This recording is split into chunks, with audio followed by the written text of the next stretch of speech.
요즘은 초등학교가 어땠는지 모르겠습니다만은 저희들 다닐 때 1년에 한두 번 정도는 장학사가 학교에 와서 이런 교육하는 것을 참관하게 되죠. 그럴 때 이제 앞에 있는 선생님이 이제 주로 그 당시는 담임 선생님이 전 과목을 다 했어요. 우리 때는. 그래서 이제 몇몇 아이들 공부 질문하면 답을 잘할 아이들이 딱 정해놓고 이제 사전 연습도 하죠. 이렇게 남아라 그래가지고 사전 연습도 하고 그렇게 해서 이제 장학사가 오든지 뭐 누가 교육감이로 오시면은 알겠죠? 예, 여기에 대해 대답해 볼 사람은 저요 손 들면 이제 지적하면은 또박또박 대답하는 거죠. 근데 그러기로 약속된 애가 대답을 제대로 못할 때는 되게 난감해지는 거죠.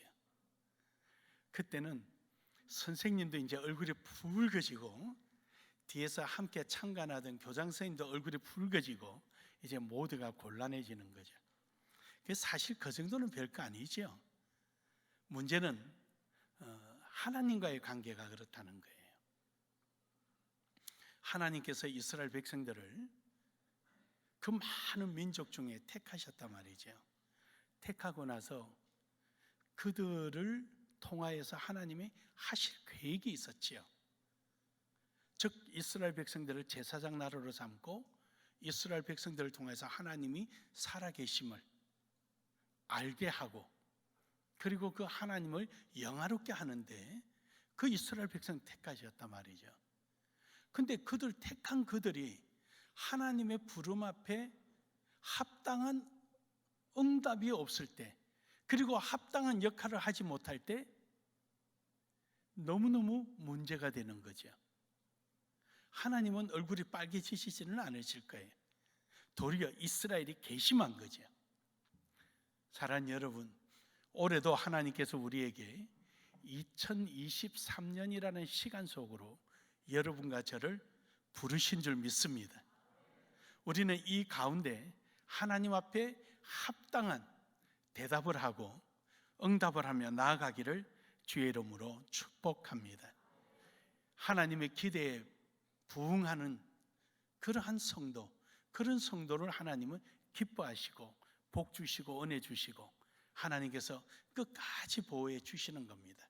그러므로 오늘 여러분과 저는 하나님 부름 앞에 내가 여기 있습니다 라고 답변하며 나아가기를 주의 이름으로 축복합니다. 축복합니다.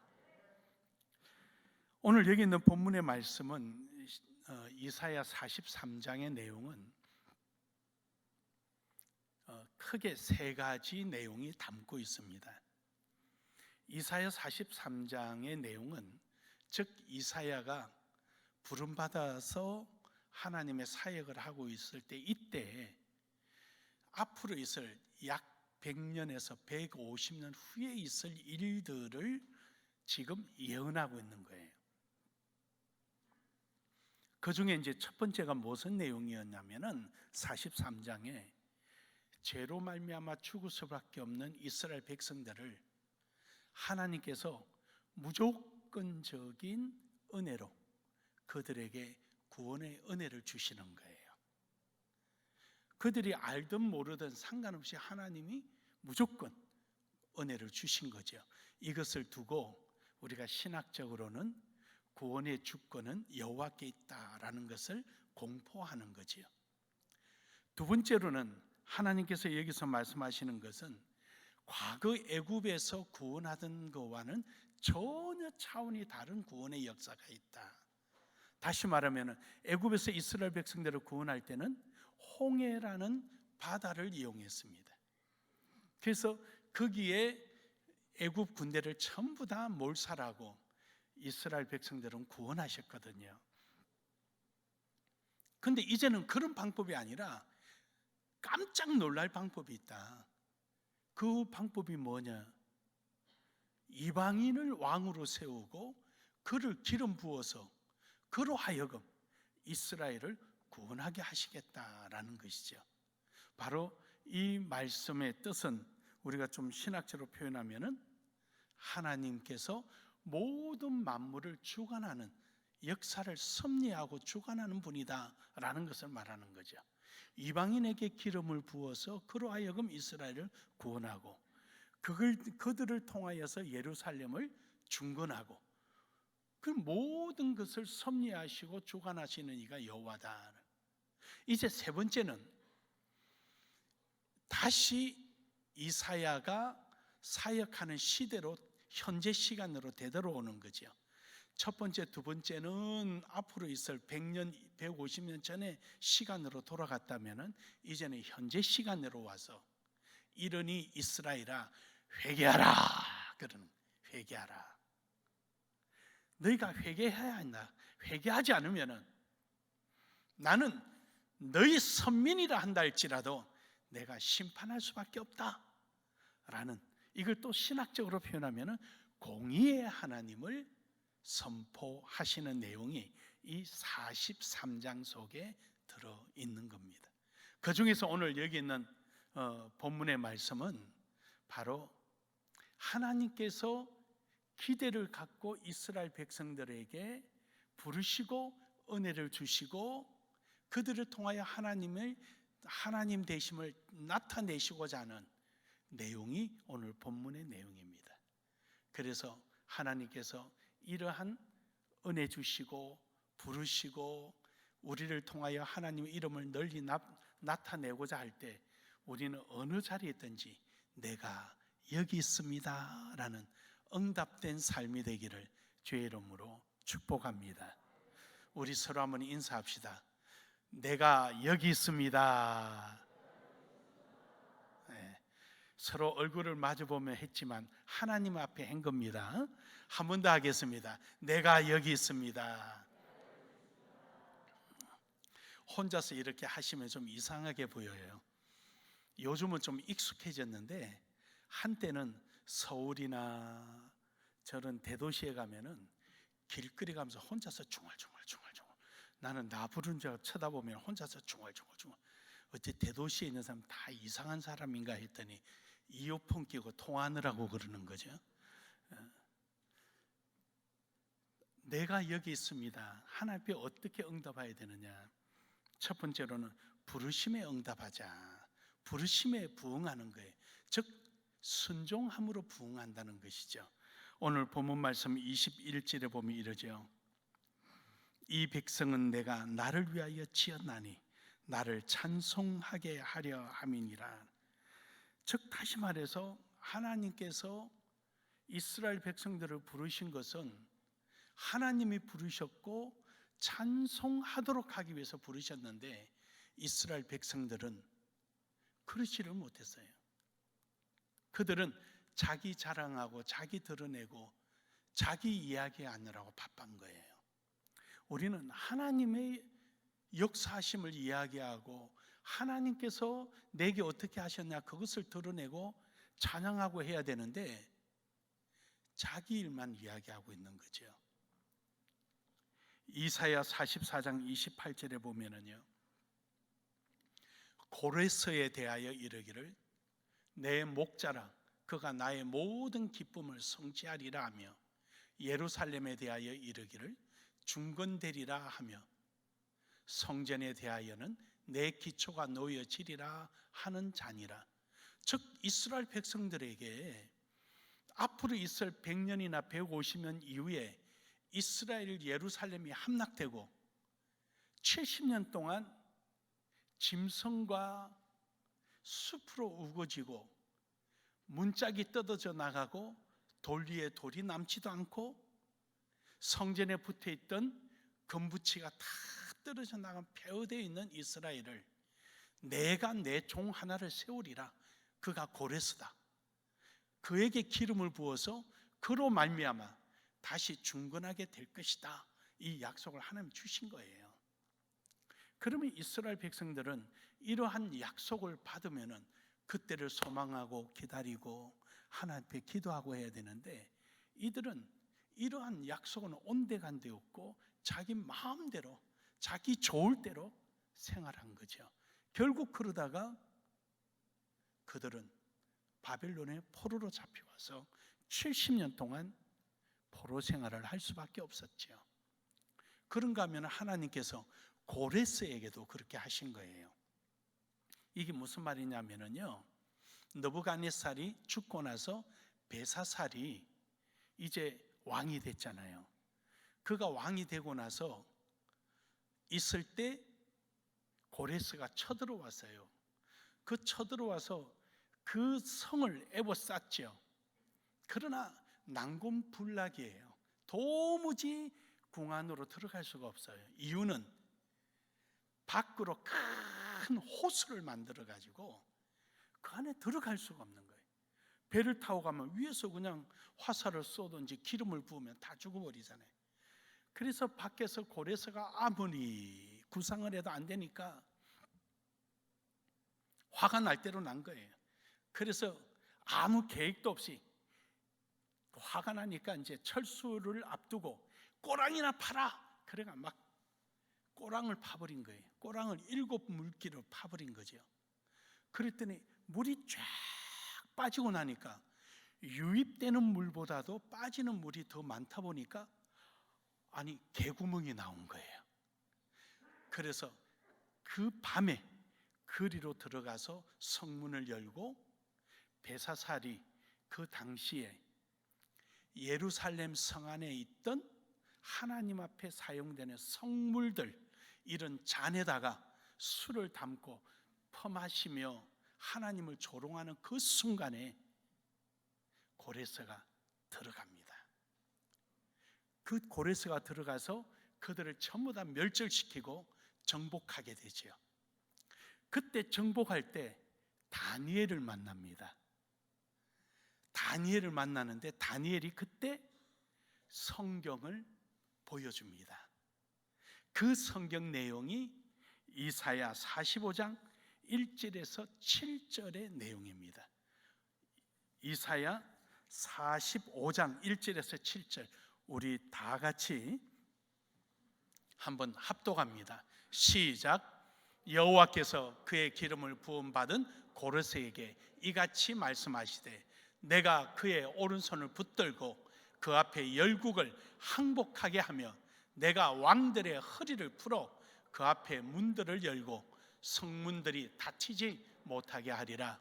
내가 너보다 앞서가서 험한 곳을 평탄하게 하며 논문을 쳐서 부수며 쇠빗장을 꺾고 내게 흑암종의 보화와 은밀한 곳에 숨은 재물을 주어 내 이름을 부르는 자가 나 여호와 이스라엘 하나님인 줄을 내가 알게 하리라. 내가 나의 종 야곱, 내가 택한 자 이스라엘 곧 너를 위하여 내 이름을 불러 너는 나를 알지 못하였을지라도 내게 칭호를 주었노라. 나는 여호와라. 나 외에 다른 이가 없나니 나밖에 신이 없느니라. 너는 나를 알지 못하였을지라도 나는 내 띠를 동일 것이요 해 뜨는 곳에든지 지는 곳에든지 나밖에 다른 이가 없는 줄을 알게 하리라. 나는 여호와라. 다른 이가 없느니라. 나는 빛도 짓고 어둠도 창조하며 나는 평안도 짓고 환난도 창조하나니 나는 여호와라. 이 모든 일들을 행하는 자니라 하였노라. 아멘.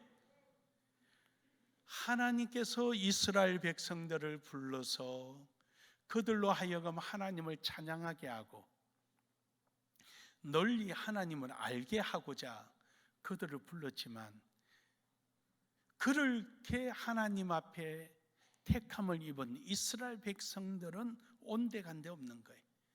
그래서 하나님은 이방인 중에 고레스를 택하여서 그를 기름 부어서 왕으로 삼고 열왕들이 그 앞에 이 띠를 다 내려놓고 굴복하게 하고 쇠빗장 같은 그 성을 한순간에 무너뜨려서 하나님이 먼저 가셔서 그걸 다 무너뜨려 놓고 그로 하여금 들어와서 성립케 하시고 이제 그를 통하여서 하나님이 하나님됨을 나타내겠다.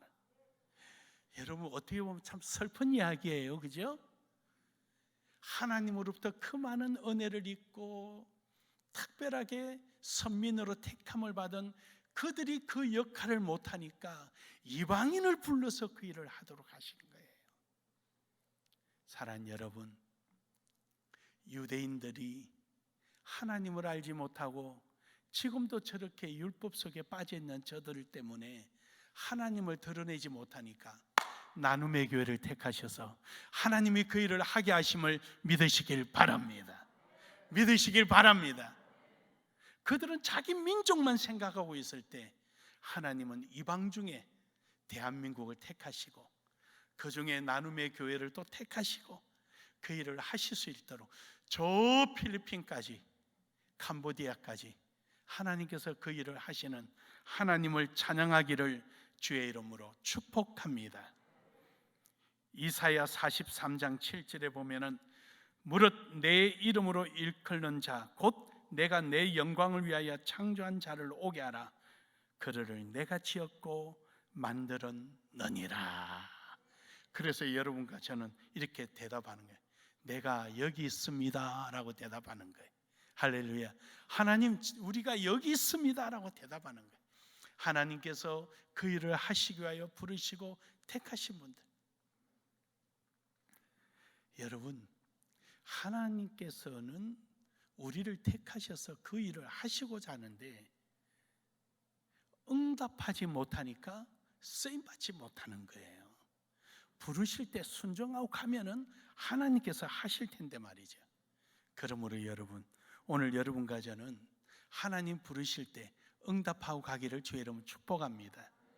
하나님께서 고레스라는 그 정복자도 기름 부어서 세우시는데 순종하려고 준비하고 있는 여러분이야 하나님이 얼마든지 능력 주셔서 그 일을 하게 하실 줄로 믿습니다. 두 번째로는 우리는 하나님이 부르실 때 예배에 부응하는 사람이 되어야 됩니다. 하나님께서는 본문 말씀 22절에 보면 이럽니다. 그러나 야곱아 너는 나를 부르지 아니하였고 이스라엘아 너는 나를 괴롭게 여겼으며, 하나님 앞에 예배하고 하나님을 찾고 하는 일에 귀찮게 여기는 거예요. 그래서 구약 시대 때나 뭐 지금도 그러잖아요. 지금도 우리 교회는 종이 없어요. 예배에는 두 가지가 있거든요. 초청이 있고 임재가 있어요. 우리 교회는 임재를 택하는 거예요. 임재라는 것은 이미 하나님 와 계신 거예요. 그래서 들어오면서 예물을 드리고 이미 예배가 시작된 거예요. 그 다음에 초청이라는 것은 이제 우리 교단의 대부분 종을 두고 있죠. 하나님 이제 예배 시작합니다. 강림하여 주시옵소서 땡땡땡 그렇게 치는 거예요. 그래서 그때부터 하나님을 부르는 거죠. 그 이제 여기서 부른다는 말은 이때를 말하는 거예요. 그 예배를 시작하면서 하나님을 찾고 하나님을 찬양하고 높이고 이래야 되는데 이것을 너무 귀찮게 여기는 거예요. 그리고는 심지어 꼭 교회 가서 예배해야 돼? 둘셋이 모인 곳에 계시니까 어디든지 있지. 이제 그렇고 핑계 대는 사람이 있어요. 미국의 루즈벨트 대통령이, 그분이 신앙이 참 좋잖아요. 근데 그분이 이런 말을 했어요. 하나님은 어디든지 계신다. 들에서 예배에도 받으시고 가정에서 예배에도 받으시고 어디든지에서 예배 받으신다. 그러나 조건이 있다. 교회에서 주일날 예배하는 자의 예배를 받으신다. 주일날 예배하는 자의 예배를 들에서나 강에서나 어디서나 받으신다는 거예요. 참 의미 있는 말씀이죠. 그래요 여러분, 우리가 하나님 앞에 예배, 이 예배를 잃어버리면 안 돼요. 어떤 환경, 어떤 조건이라도 이 예배를 포기하면 안 되는 거예요. 우리는 항상 예배해야 돼. 요한복음 4장 23절에서 24절에 보면은 아버지께 참되게 예배하는 자들은 영과 진리로 예배할 때가 오나니 곧 이때라. 아버지께서는 자기에게 이렇게 예배하는 자들을 찾으시느니라. 하나님은 여기시니 예배하는 자가 영과 진리로 예배할지니라. 거듭난 영으로 예배하는 것, 성령으로 변화돼서 예배하는 것, 형식적인 예배가 아니라 성령으로 거듭난 예배. 오늘 우리 나눔의 교회 성도들은 모두가 그러한 줄로 믿습니다. 로마서 12장 1절에 보면은 그러므로 형제들아 내가 하나님의 모든 자비하심으로 너희를 권하노니 너희 몸을 하나님이 기뻐하시는 거룩한 산 제물로 드리라. 이는 너희가 드릴 영적 예배니라. 내 마음을 한쪽에 두고 드리는 예배가 아니라 내 마음과 뜻과 정성을 전부 다해서 드리는 예배. 그래서 이런 예배를 어느 성경학자는 이렇게 표현을 했어요. 내 귀가 다른 소리 듣지 않고 하나님의 말씀을 들을 때, 내 입이 남을 비방하지 않고 하나님을 찬양할 때, 내 마음이 다른 욕심을 두지 않고 오직 하나님께만 마음을 두고 있을 때, 이렇게 드리는 예배가 영적 예배다. 그래서 우리가 예배하면서 딴 생각을 갖지 않는 거예요. 예배하면서 우리가 다른 마음을 묵지 않는 거예요. 오로지 하나님께만 초점을 맞추고 있는 그런 예배가 영적 예배라는 것이죠. 여러분, 이삭을 한번 생각해 볼까요? 이삭을 손발을 묶어서 그 나무 장작 위에 올려놓고 칼을 갖다 댈 때 이삭은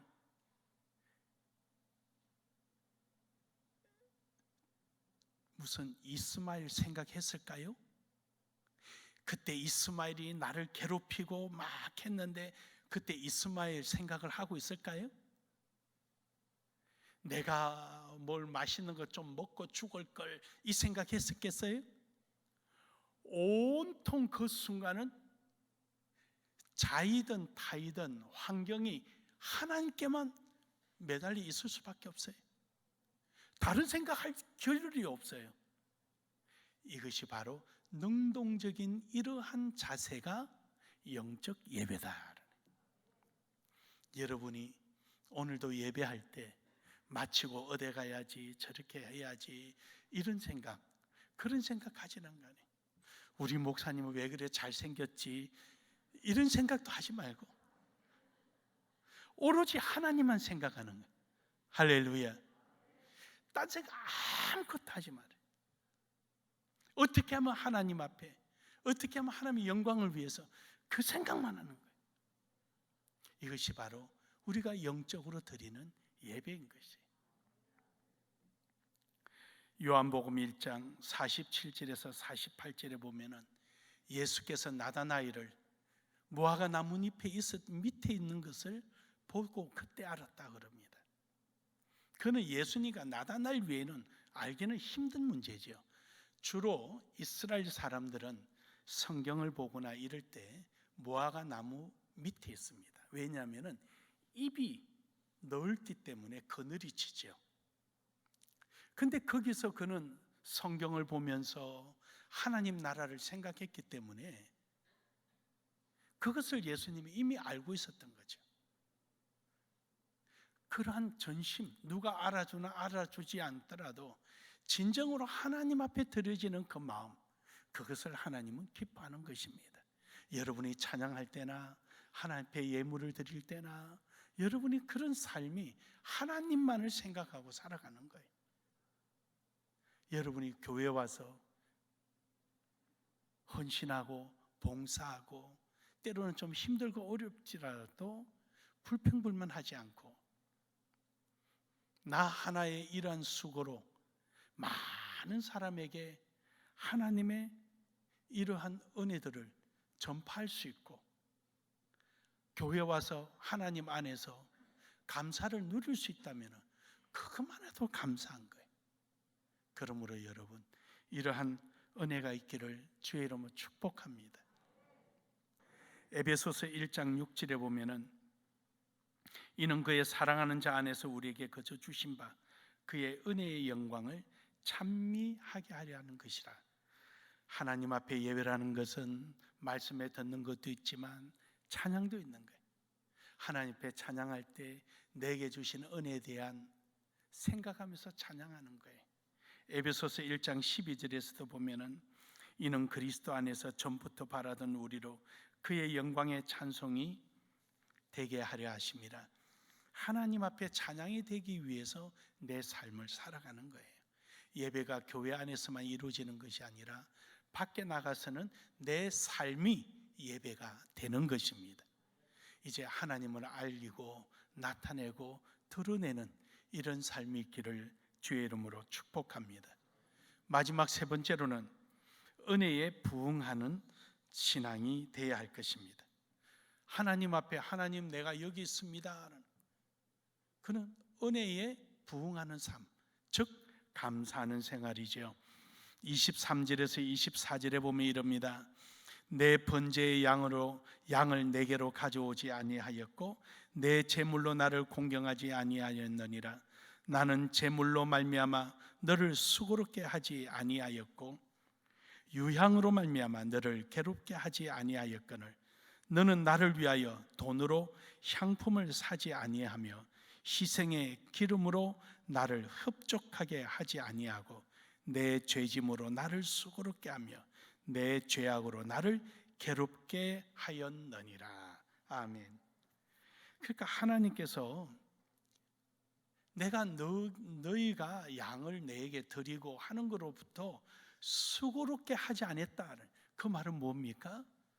충분히 내가 너희에게 복을 주었다는. 내게 너희가 헌금을 하고 감사를 하고 헌신을 하고 봉사하는 일에 그렇게 인색하도록 내가 여건을 만들어 준 적이 없는데 너희는 어찌 그렇게 인색하냐? 너희는 어찌 그렇게 나를 못 본 채 하냐? 그런 말이에요. 사랑하는 여러분, 오늘도 하나님께서 내게 인색하지 않았고 십자가에 못 박혀 죽으셔서 아낌없이 피와 물을 다 쏟아주신 주님, 우리는 그게 만분의 1, 십만분의 1, 백만분의 1도 우리는 감당하지 못합니다. 우리가 뭐 어떻게 인색할 수 있겠습니까? 하나님 우리에게 다 주셨는데. 사랑하는 여러분, 오늘도 여러분과 저는 주님의 영광을 위하여 항상 힘쓰고 애쓰는 그런 삶이 되기를 주의 이름으로 축복합니다. 역대하 32장 25절에 히스기야는 하나님께서 주신 은혜를 잊어버린 거예요. 그것이 마치 자기의 능력인 양, 자기에게 주어진 어떤 기회인 양 생각했습니다. 그래서 하나님은 그를 은혜에 보답하지 못한 자로 하나님께서 진노하셨습니다. 사랑하는 여러분, 우리는 하나님의 은혜에 생각할 줄 아는 은혜가 있기를 바랍니다. 저는 항상 이것을 천국의 배달 심부름꾼으로 생각합니다. 자주 여러분에게 예화를 말하지만 10만 원짜리 심부름 해봐야 자기 돈으로 심부름합니다. 그러나 배급 심부름꾼이 되면은요, 차도 나오고요, 보디가드도 나오고요, 가는 길목에 먹을 수 있는 음식도 나오고요, 다 나옵니다. 인생은 마지막에 빈손입니다. 다 빈손이에요. 그래서 우리는 심부름 가는 동안에 하나님 앞에 멋지게 심부름꾼 되는 거예요. 그 일에 잘 충성되면은 하나님은 자꾸 맡기시는 거예요. 그러면 계속 보디가드 두고 사는 거죠. 사랑하는 여러분, 멋진 천국의 심부름꾼 되기를 주의 이름으로 축복합니다. 에레미야 3장 21절에 보면은 소리가 헐벗은 산 위에 들리니 곧 이스라엘 자손이 애국하며 강구하는 것이라. 그들의 길에 굽게 하며 자기 하나님 여호와를 잊어버렸습니다. 그러니까 이스라엘 백성들을 위해서 하나님께서 탄탄대로를 두었는데 그들이 하나님의 은혜를 잊어버림으로 말미암아 스스로 그 길을 굽게 만들어버린 거예요. 하나님 주신 은혜 스스로 굽게 하지 말고 쫙 펴서 탄탄대로가 되기를 주의 이름으로 축복합니다. 로마서 1장 21절에 보면은 이스라엘 백성들은 하나님을 알되 하나님을 영화롭게도 아니하며 감사하지도 아니하고 오히려 그 생각이 허망하여지며 미련한 마음이 어두워졌나니. 하나님을 영화롭게도 하지 않고 감사하지도 아니하고, 여러분, 하나님께 우리는 쓰임 받고 하나님을 알 때 하나님을 영화롭지 않게 하는 사람이 아니라 하나님을 영화롭게 하는 우리 나눔의 교회가 되기를 주의 이름으로 축복합니다. 다니엘서 2장 23절에 보면은 나의 열조의 하나님이여 주께서 이제 내게 지혜와 능력을 주시고 우리가 주께 구한 바 일을 내게 알게 하셨사오니 내가 주께 감사하고 주를 찬양하나이다. 곧 주께서 왕의 그 일을 내게 보이셨나이다 하니라. 다니엘은요, 느부갓네살 왕의 꿈꾼 것들을 하나님으로부터 지혜를 얻고 나서 감사해서 하나님을 영화롭게 했습니다. 그리고 느부갓네살 앞에서 하나님이 이 꿈을 알게 해주셨다라는 전제하에 꿈풀이를 해줍니다. 사랑하는 여러분, 하나님을 높이는 우리 모두가 되기를 주의 이름으로 축복합니다. 고린도후서 2장 14절에 보면은 우리는 그리스도를 아는 냄새를 풍기며 살아가야 합니다. 여러분의 삶을 통하여 그리스도의 냄새를 풍기며 살아가기를 주의 이름으로 축복합니다. 축복합니다. 이사야 12장 2절에서 3절에 보면은 하나님께서 내 힘이 되시고 구원해 주심에 대한 노래하며 찬양하기를 주의 이름으로 축복합니다. 여러분이 2023년도 한 해 동안 이처럼 하나님을 높이며 찬양하며 나아가기를 주의 이름으로 축복합니다.